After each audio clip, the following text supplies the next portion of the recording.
Now, in a hybrid environment, there's a use for all three of our deployment types.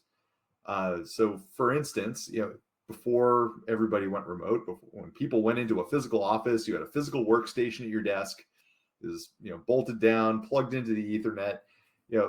Our network level filtering would work great because you had an asset that never left. It was connected to a firewall or a gateway where it used our IPs, that are part of our Anycast network, to resolve DNS queries. Very simple, right? Well, the thing that kind of makes that challenging now is that you have a laptop. You don't work from home, or you don't work from the office every day. You may work from home. You may work from Starbucks. You may work from the airport. If you're me, you're working from wherever my crazy travel schedule is taking me. So in order to accomplish this, by putting an endpoint agent, a roaming client, on your assets, what this means is that instead of having to authenticate to our name servers using things like a static IP, it uses a secret site key and then also sends back metadata through the eDNS or extended DNS protocol, which identifies not only the device that's making the request, but also the user, etc. So all of that information can then be used to make more granular decisions about how policies are applied and how reporting is provided to the administrator of the product.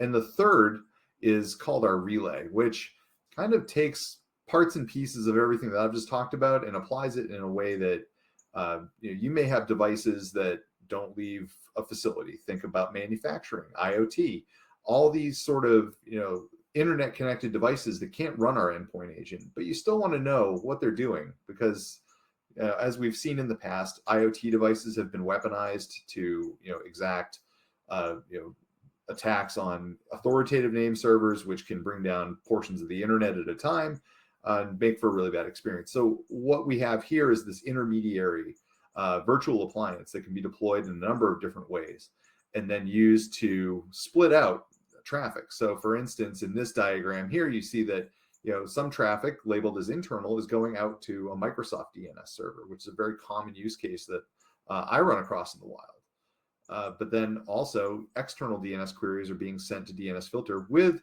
minimal metadata. You do get the internal IP address that's making the request, so you can kind of hone in and see where things may be going awry through the reporting. And then we bring all three of these together in an approach that means that every device is protected.